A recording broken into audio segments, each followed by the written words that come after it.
તમામ બહેનોને પહેલા મારા વંદન. આપણે એવું જો તમે બધા આટલા બધા ભેગા થયા છો બહુ સરસ. પાછા તમે જઈને બીજાને શીખવવાના. તો આજનો જે તમે સમાજ જોઈ રહ્યા છો એમાં ખૂબ જ અલગ પરિવર્તન આવી રહ્યા છે. બરાબર છે? એ પરિવર્તનોને એટલા બધા જરૂરી પરિવર્તન બધા જરૂરી નથી હોતા, પણ આપણે આનું અનુકરણ કરીને એ તરફ જઈ રહ્યા છીએ. જેમ કે પહેલી વાત તમને કહું કે ગઈકાલે ઇન્ટરનેશનલ યોગા ડે, તો આખું વિશ્વ જેમાં અમેરિકાની સ્ટેટમાં બી યોગ કરવામાં આવ્યા. બરાબર છે? એ રીતે આખા રાષ્ટ્ર ભારતમાં બી યોગ કરવામાં આવ્યો. કેમ? એટલે યોગ ઉપર કેમ લઈ ગયા? પહેલા તો મનની શાંતિ નથી આપણા, એના માટે યોગ જરૂરી. બીજી વસ્તુ, આપણે જે અત્યારે આપણા આચરણમાં જે ખોરાક લઈ રહ્યા છે એમાં બદલાવ તમે નથી જોતા. તમે આ સિટીમાં જોવા નીકળો તો એક કોમ્પ્લેક્સમાં એક પિઝાની દુકાન ખુલી ગઈ. એ વ્યાજબી છે એકચ્યુઅલી. અને તમે કેવું છે, તમે મહિને એકવાર ખાઓ એનો વાંધો નથી, પણ તમને એની આદત એટલી બધી પડી જાય કે દરેક અઠવાડિયે 4 દિવસે 5 દિવસે એ જ વસ્તુ ખાધા કરો. તમે એ વસ્તુ વિચારો કે આ દેશની વસ્તી છે અને આટલો દેશ મોટો છે, એમાં આટલી બધી ચીજ આવતી છે ક્યાં? તમે સવારે ઉઠીને એ જ દૂધ છે એમાંથી ચા પીવો છો, એમાંથી અમુક બટર બને કે પનીર બને, બધી વસ્તુ એની જ છે ને, દૂધની જ પ્રોડક્ટ છે. આટલી બધી આવે ક્યાંથી? આટલી બધી વસ્તીને એટલા બધા દુધાળા પ્રાણીઓ છે. એટલે તો પછી શું કરવાના? વેપારી જ્યારે ડિમાન્ડ હોય એટલે વેપારી કે દેશના લોકો શું કરે? આર્ટિફિશિયલ વસ્તુ વાપરે. એટલે પહેલી મારી બધાને રિક્વેસ્ટ છે કે આપણે એવું કંઈક બધા સાથે જઈએ. બીજું, મારે કોર્પોરેશનમાં કામ કરું છું. હું તમને 2-3 વસ્તુ જાણકારી આપું. સુરત સિટીમાં 80 હેલ્થ સેન્ટરો ચાલી રહ્યા છે જુદા જુદા એરિયામાં. ધારો કે તમને અડાજણની વાત કરું, અડાજણમાં છે, રાંદેરમાં છે, પાલમાં છે, પાલનપુરમાં છે અને વરિયાવ તારવાની છે. દરેક હેલ્થ સેન્ટરોમાં છે ને બહેનોની, અમારી બધી બહેનો માટે એટલી બધી સ્કીમ થાય ચાલુ છે. અનંતમાલીના રણછોડભાઈ બેન જ્યારે પ્રેગ્નન્ટ થાય ને ત્યારે સરકારની અત્યારે 2 સ્કીમ છે. એએનસી મધર કહેવાય. અમે એને છે ને દર્દી ના કહેવાય, એ એએનસી મધર કહેવાય, એન્ટીનેટલ કેર મધર. એના માટે આખી સરકારની સ્કીમ ચાલે. એમાં 2 સ્કીમો છે. પ્રથમ બાળક આવે ને એટલે એને 12,000 રૂપિયા મળે. તરત ના મળે, ટુકડે મળે. ધારો કે બાળકનું જ્યારે 9 મહિના ગર્ભમાં હોય એ દરમિયાન મળે. પછી બીજા છોકરો એવો હોય કે 9 મહિના પૂરા થાય ત્યારે, ત્રીજું જ્યારે બાળક જન્મીને વેક્સિન પૂરી કરે ને ત્યારે એને મળે, ત્રીજા હપ્તામાં મળે. એવી રીતે સરકારની આવી બધી જુદી સ્કીમો હોય. એ કેમ આપવામાં આવે? એ કોઈ બધા ન્યુટ્રિશનલ ફૂડ થાય અને બાળકનો અને માતાનો સારો વિકાસ થાય એના માટે છે. તો આ પૈસા બીજા બધા વસ્તુમાં વાપરવા નથી, પણ લોકોને હજુ ખબર નથી. એટલે ન્યુટ્રિશનલ આટલું બધું સરકાર કેમ ન્યુટ્રિશનલ ફૂડ પર, સમતોલિત આહાર કે એના ઉપર ભાર આપી રહી છે. અત્યારે જે WHO વર્લ્ડ હેલ્થ ઓર્ગેનાઇઝેશન છે, યુનિસેફ છે, એ બધા ડેટા જોવે ને તો જોવે છે કે ભારત પૈસા દ્રષ્ટિએ બહુ સમૃદ્ધ થઈ ગયું.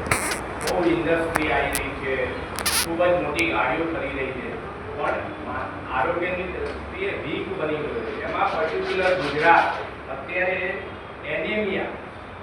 એનેમિયાનું પ્રમાણ સૌથી વધુ ગુજરાતમાં છે. બહેનોમાં, એડોલેસન્ટ ગ્રુપમાં. કેમ? બધા ખોરાકની પેટર્ન બદલાઈ ગઈ છે, એટલા માટે આ બધું છે. બીજું, આ એનેમિયા પ્રિવેન્ટ કરવા માટે એડોલેસન્ટ ફ્રેન્ડલી હેલ્થ સેન્ટરો ચાલે છે ગુજરાત સરકારના, જે કોર્પોરેશન ચલાવે. એવા મારા 34 હેલ્થ સેન્ટર છે. એમાં બહેનો જાય તો બહેનોને જે કિશોર કે કિશોરીઓ જાય તો એને બધું શિક્ષણ આપવામાં આવે છે. કેમ કે એ ઉંમરમાં બદલાવ આવતા હોય છે. તો એ બદલાવના લીધે એની માનસિકતા બધું બદલાતું હોય, તો ત્યાં એના માટે એની કાઉન્સેલિંગ થાય. એને શું ધ્યાન રાખવું, મેન્સ્ટ્રુઅલ હાઇજીનમાં શું ધ્યાન રાખવું, એને આ ઉંમરમાં જે વિચારો આવે છે એ કંટ્રોલ કરવા. એ ઘણીવાર એવા એરિયામાં રહેતા હોય કે પોતાના માતા પિતાને કહી ના શકતા હોય, તો એના માટેની આપણા ડૉક્ટરોને એવા 34 આપણે સેન્ટરો ચલાવીએ, તો ત્યાં બી મોકલવા. બીજું, એડોલેસન્ટ ગ્રુપને આપણે એક જ, હું તમને 2-4 વસ્તુ ખોરાકમાં હમણાં જે બેને કીધું ને મને બહુ ગમ્યું. તમે ખજૂર અને દૂધ આપવાના બહુ સારું. દરેક બહેનો અને છોકરી કે છોકરાઓએ દરરોજ એક કે બે ખજૂર કે ખારેક ખાવી. પછી બીજી વસ્તુ કે તમારે આપણે લોકોએ આપણી ખાવાની પેટર્ન ઘણી બધી બદલવાની જરૂર છે. બાજરો, રાગી એ બધી બહુ સારી વસ્તુ છે. રાઈસ બી સારા છે, રાઈસ બી સારા છે, પણ આપણા હવે રાઈસ કેવા આવે? પોલિશ રાઈસ આવે. એકચ્યુઅલી મિક્સર રાઈસ આવે ને એ બેટર છે. કેમ બહેનો એવા નામ આપે? એને બનાવવા જાય તો વાર થાય. સાચી વાત ને? હા, પાણી વધારે પીવે, કલાક લે, એટલે આપણે પેલા આવા પોલિશ રાઈસ પીએ. એકચ્યુઅલી એના કરતાં પહેલા રાઈસ સારા. બીજું કે આપણે છે ને ખોરાક તમે તો બધા બહેનો છો, શિયાળામાં જોતા હશો 10 રૂપિયામાં તમને કેટલી ભાજી મળે. હું ગણાવું તમને: મેથી, દાંડકો, પાલક, બધી કેટલી ભાજી અવેલેબલ હોય છે. 10 રૂપિયામાં જુદી મળે. તો અઠવાડિયામાં 2 દિવસ કેમ નાખી? ફાઈબર ડાયટ જરૂર છે. આંતરડા સારા થાય. આપણે બધું એવું નથી ખાતા. હા, રેસ્ટોરન્ટ વાળો આપણાને 4 દાણા પેલા બેસિલ પીઝામાં આપીને આપે, એ ખાઈએ છીએ. પણ એ જ ભાજી આપણે 100 ગ્રામ ખાવાની હોય તો નથી ખાવા. એટલે આપણે આપણી ખાવાની વિચારશક્તિ જે આપણી વર્ષોથી હતી, પણ આપણે મેં તમને પહેલું લાવી દીધું, અનુકરણ તરફ જઈ રહ્યા. એટલે આ બદલાવ આવ્યો અને એની સૌથી અસર આપણા હેલ્થ ઉપર થઈ છે. અત્યારે સમાજમાં ડાયાબિટીસ, બ્લડ પ્રેશર બધું વધી ગયું છે. સ્ટ્રેસના ઘણા બધા કારણ છે. નોકરી, ધંધા, બધું સ્ટ્રેસના. પણ એના માટે યોગ બી જરૂર છે. તમારી માનસિકતા શાંતિ હશે તો તમે કંઈક વસ્તુનો હલ ઉકેલ લાવી શકો, પણ અનસ્ટેબલ હશો તો નહીં આવે. એટલે મારે 2-3 વસ્તુ બહેનોને કહેવી છે. તમારી જમવાની પેટર્ન એ જ વસ્તુ તમે છોકરાઓને શીખો. બરાબર છે? એક દિવસમાં કે 1 મહિનામાં કશું બદલાવ નહીં આવે. 5-4 વર્ષે એનો બદલાવ આવશે. આ મોબાઈલ કેવો બધાના ઘેર પહોંચી ગયા. કોઈને કહેવાની જરૂર પડી? કોઈને કહેવાની ના જરૂરી હોય બધું જ વસ્તુ આપણે અપનાવી દઈએ છીએ. ઘણી વાર જરૂરી હોય છે ને, અને દેખાદેખીમાં વધારે કરીએ છીએ. બરાબર છે? આપણી બા કે દાદી કહેતી હોય હજુ 70-80 વર્ષે પગમાં સાંધા સરખા ના હોય તો એ પોતાનું કામ કરતી હોય છે. કેમ? એની મેન્ટાલિટી એટલી સ્ટ્રોંગ છે, એ માનસિક એટલા સ્ટ્રોંગ છે કે અમુક વસ્તુ મારે કરવી છે એટલે કરી શકે છે. બરાબર? એટલે રોગ છે એની દવા બી હોય. રોગની બધી ઘણા રોગ એવા હોય કે જન્મથી મળતા હોય તો એમાં કંઈ કોઈ ચિંતા કરવાની જરૂર નથી. એ બધાના બી ઉપાય. પણ તમે મેન્ટલી જેટલા સ્ટ્રોંગ હશો એટલા આને પૂછો, આપણા બધા કરતા સૌથી વધુ મેન્ટલી સ્ટ્રોંગ આ હશે.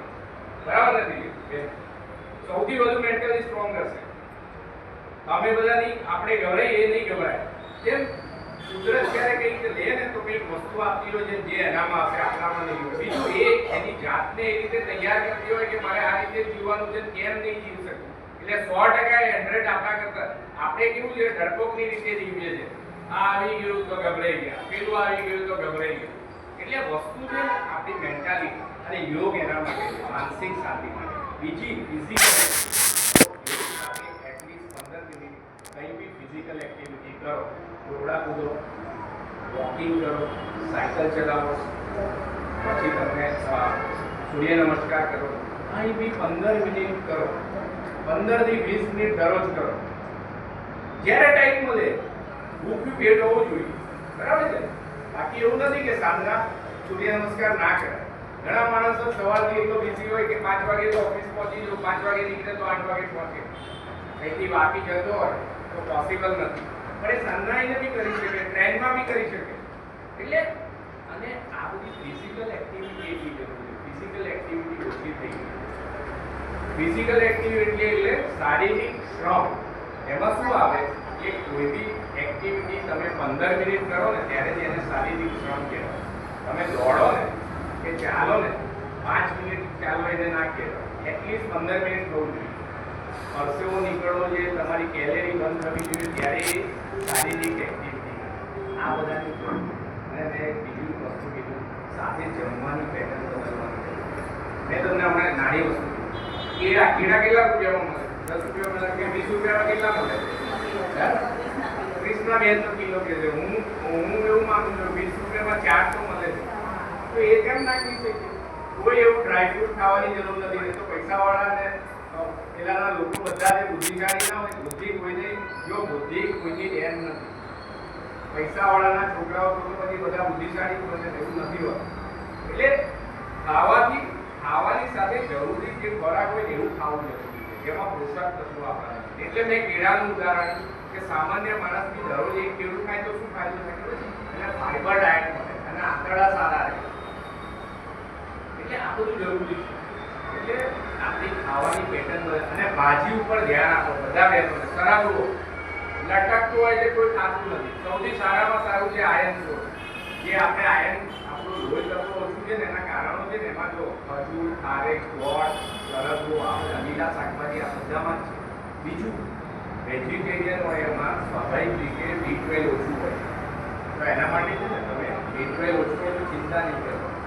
તમારે B12 ઓછું આવે તો નોનવેજ બી ખાવાની ના ખાતા હોય તો નહીં, ખાતા હોય તો ઓકે છે. તમે છે ને એના ઇન્જેક્શન જે લઈ શકો. ઘણી વાર કેવું હોય કે કોઈ ફૂડ આપણાને ના મળતું હોય તો સપ્લિમેન્ટરી લેવું પડે, તો એની ટેબ્લેટ લઈ શકો. બરાબર છે? એટલે અમુક વસ્તુ આજે તમને એવું કહું કે આ નાના છોકરાઓને તમે અત્યારે પડીકા લેસ કંપની હું ઘણી વાર કેટલા ચટાકાવાળા બનાવે કે છોકરાઓ એ જ ખાય. ટોમેટો ફ્લેવર હોય, ઓનિયન ગાર્લિક ફ્લેવર હોય. એટલે એ લોકો દે આર વેરી સ્માર્ટ, કેમ કે એને ધંધો કરવાનો. પણ તમે એને આપો ને સેવ મોડા ના આપી શકો, સિંગદાણા ના આપી શકો. તમારી પાસે ઘણા ઓપ્શન છે. એવું કઈ જરૂર નથી કિલો સિંગદાણા લાવીને મૂકવા. જે માણસની જેવી કેપેસિટી 200-250 ગ્રામ 100 ગ્રામ થઈ શકે અને ફ્રેશ લાવો ખાઓ એટલા સારા. એટલે બધી પેટર્ન બદલવાની જરૂર છે. જે આપણે ખાતા હતા ચણા ને ગોળ, મેં કેળાનું જો ઉદાહરણ આપ્યું બરાબર છે. એ નાની નાની વસ્તુમાં બી ઘણું બધું મળે છે. પણ આપણી સોચ એવું હોય છે કે મોટું થઈએ તો સારા બનીએ તો કોઈ જરૂર નથી. બરાબર છે? મેં તમને એની પહેલા આપણાથી જે દાદા દાદીનું બી એક્ઝામ્પલ આપ્યું. એટલે આપણે થોડું વિચાર વધારે કરવાની જરૂર છે, અનુકરણ નહીં કરવું. બરાબર છે? અનુકરણમાં આપણે શું છે નુકસાન આપણી બોડીને કે આપણા સમાજને કે આપણા દેશને. એ તો બધી મલ્ટીનેશનલ કંપનીઓ છે, એ લોકોને એમના વેપાર કરાવવા એ એમનું કામ કરે. પણ આપણી પોતાની બી સોચ છે ને કેમ અમુક જગ્યાએ આપણે જતા નથી. આપણને ખબર છે એના વિચાર બીજી રીતે અલગ છે, તો આપણે તો એ રીતે આપણે એવોઇડ કરવાનો ટ્રાય કરવો. અને બીજું નાના છોકરાઓને એ રીતે શું હવે મેં તમને ઉદાહરણ આપ્યું સેવ મમરા આપ્યો. ધીરે જો જેવું ખવડાવશે એવું ખવડાવશે. નાનો છોકરો જન્મે મોટો થાય લગ્ન કરે પત્નીના હાથ કરતા માનું કેમ વધારે ખાવે? માનું વધારે ભાવે ને દીકરા. કેમ? જે તમે જન્મ્યા હોય જે ખોરાક ખાતો હોય ને એ જ તમને ગમતો. એ જન્મ ત્યાંથી માના હાથમાં બધો ટેસ્ટ સારેલો એટલે એ વાલો લાગે. આ સ્ટેપલ ફૂડ કહેવાય કે માણસ જન્મે ત્યાંથી જે વસ્તુ આપવામાં આવે જેવું શીખવાડો એવું તે તૈયાર થાય. બરાબર છે? એને સ્ટેપલ ફૂડ અમારી ભાષામાં કહેવાય કે તમે જન્મતાની સાથે જે કંઈ ખાતું હોય મોટા થઈને બી ખાઓ. કોઈ કેળાના ના હોય ગમે ત્યાં જાય તો એની સંભાળ ખાય. એ સાઉથ ઇન્ડિયન આઈટમ વધારે ખાતો કેમ કે જન્મ્યો હોય ત્યારથી જ ખાતો હોય એટલે પોતાની એક પેટર્ન હોય. બરાબર છે? સૌરાષ્ટ્રના હોય તો રણછોડભાઈને ખબર છે કાંઈ હોય તો કે ભાઈ રોટલો અને રીંગણાનો ઓળો સાચી વાત. કેમ કે આપણે રીંગણ બી સારા છે, શાકભાજી બધા જ સારા.